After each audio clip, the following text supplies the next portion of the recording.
नमस्कार दोस्तों, स्वागत है आपका टॉप ऑफिसर्स क्लासेस के यूट्यूब चैनल पर। हम बात कर रहे थे जंतुओं के आर्थिक महत्व के बारे में, जिसका अगला टॉपिक है डेयरी फार्मिंग यानी दुग्ध उत्पादन या डेयरी उद्योग।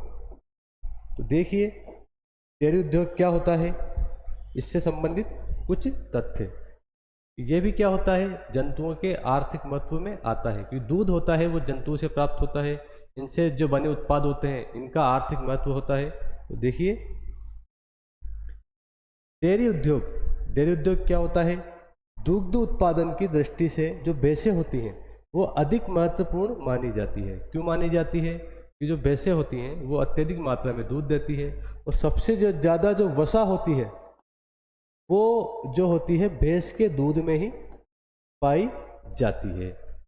तो डेयरी उद्योग में भैंसों के दूध का बहुत ही महत्वपूर्ण स्थान है।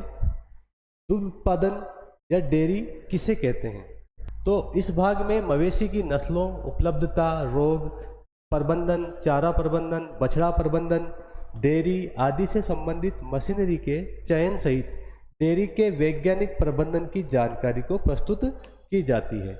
जो दूध उत्पादन होता है, डेयरी होती है, उसके अंदर सभी प्रकार की जो मवेशी से संबंधित चीज़ें होती हैं, बछड़ा पालन, चारा पालन, इनका वैज्ञानिक तरीकों से प्रबंधन करना, यही क्या कहलाता है, दूध उत्पादन या डेयरी कहलाता है। डेयरी फार्म प्रबंधन क्या होता है, दुग्ध के लिए पशुओं और मानव उपभोग के लिए उसके उत्पादों का प्रबंधन करना। भाई दूध के लिए तो किसका करेंगे प्रबंधन, जो मवेशी होते हैं उनका करेंगे, और जो उनसे उत्पाद है बनते हैं, जैसे मावा है, घी है, पनीर है, मक्खन है, तो उनको मानव उपभोग के लिए उत्पादों का प्रबंधन करना। मुख्य रूप से जिन पशुओं के दूध का प्रयोग इन उत्पादों को बनाने के लिए किया जाता है, जैसे पनीर है, मावा है इत्यादि, जो भी दुग्ध उत्पादन से बनते हैं चीज़ें, उनके लिए सामान्यतः गाय, भैंस, बकरी, भेड़ और ऊंट का दूध शामिल किया जाता है। जो दूध उत्पादन की नस्लें होती हैं, भैंस की, गाय की, बकरी की, ऊंट की, ये प्रमुख नस्लें हैं जो एग्जाम में आपके पूछी जाती हैं कि इनमें से कौन सी भैंस की नस्ल नहीं है, या बकरी की नस्ल बताइए, या गाय की नस्ल कौन सी है। इस प्रकार के क्वेश्चन एग्जाम में देखने को मिलते हैं।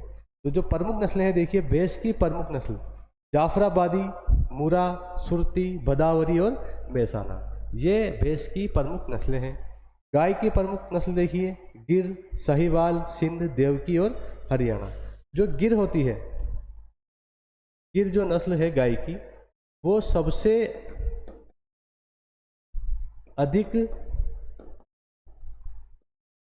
दूध देती है। ये जो है गिर, ये जो प्रजाति है, ये गुजरात में पाई जाती है। गुजरात में गिर नामक जंगल है, वहाँ पे ये प्रजाति पाई जाती है गिर। सर्वाधिक मात्रा में दूध देने वाली गाय की नस्ल है भारत के अंदर बकरी, जिसे आप गरीब की गाय भी कहते हैं। ये मैं आपको पहले बता चुका हूँ, गरीब की गाय। जो बकरी का दूध है उसका मुख्य रूप से जो उपयोग किया जाता है विभिन्न उत्पाद बनाने में, और एक बीमारी होती है डेंगू, जिसको डेंगू की बीमारी हो जाती है, उसको भी बकरी का दूध दिया जाता है। तो ये औषधीय रूप में भी काम में ली जाती है, किसका, बकरी का दूध। इसकी प्रमुख नस्ल देखिए सिरोही, बारबरी, कश्मीरी, परिस्मा और जमनापरी, ये मुख्य नस्लें हैं। ऊंट की प्रमुख नस्ल बीकानेरी, जैसलमेरी, मेवाड़ी और साचौरी। तो जो ऊंट होता है वो राजस्थान का राज्य पशु है पशुपालन की दृष्टि से, और जो ऊंट सर्वाधिक मात्रा में पाए जाते हैं वो जैसलमेर में, बीकानेर में, बाड़मेर में। इसलिए दो नस्ल तो आपको ऐसे ही याद हो जाएगी, बीकानेरी और जैसलमेरी। तो ऊंट का दूध है, इसका भी औषधीय महत्व होता है, जैसे मधुमेह में, कैंसर में ऊँटनी का दूध उपयोग लिया जाता है।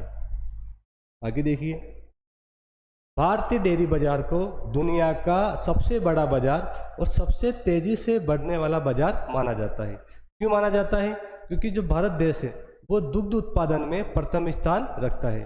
तो जब प्रथम स्थान रखता है तो इससे बनने वाले जो उत्पाद होंगे वो भी क्या होंगे, अत्यधिक मात्रा में बनाए जाएंगे। तो बाजार माना जाता है। दुग्ध उत्पादन में भारत का विश्व में पहला स्थान है। ये क्वेश्चन इंपॉर्टेंट है यहाँ पे कि दूध उत्पादन में जो भारत है उसका पहला स्थान है। दूध में कौन सा विटामिन पाया जाता है? तो जो B2 है, राइबोफ्लेविन B2 बोलते हैं इसको। विटामिन होते हैं A, B, C, D, E, K। Vitamin B के प्रारूप होते हैं B1, B2, B5, B7, B12। तो ऐसे विटामिन जो B2 है वो दूध के अंदर पाया जाता है।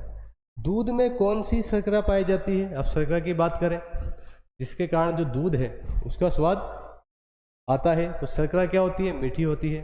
तो हल्का जो मीठापन होता है दूध के अंदर, ऐसी कौन सी शर्करा है जो पाई जाती है दूध के अंदर?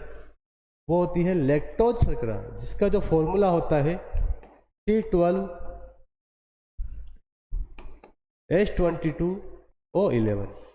ये इसका रासायनिक फॉर्मूला है लैक्टोज शर्करा का। पाश्चुरीकरण की प्रक्रिया में दूध को कम समय के लिए उच्च तापमान पर लगभग 63 से 70 डिग्री सेल्सियस पर गर्म किया जाता है, जिससे दूध में मौजूदा जीवाणु मर जाते हैं। जो पाश्चुरीकृत दूध होता है, पाश्चुरीकृत दूध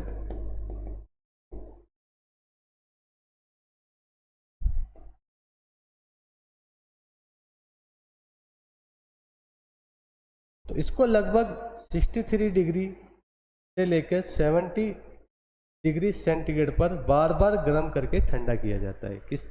किस कारण? पाश्चुरीकृत करने के लिए, ताकि जो दूध में जो मौजूदा जीवाणु है वो मर जाएं और जो दूध है वो शुद्ध हो जाए।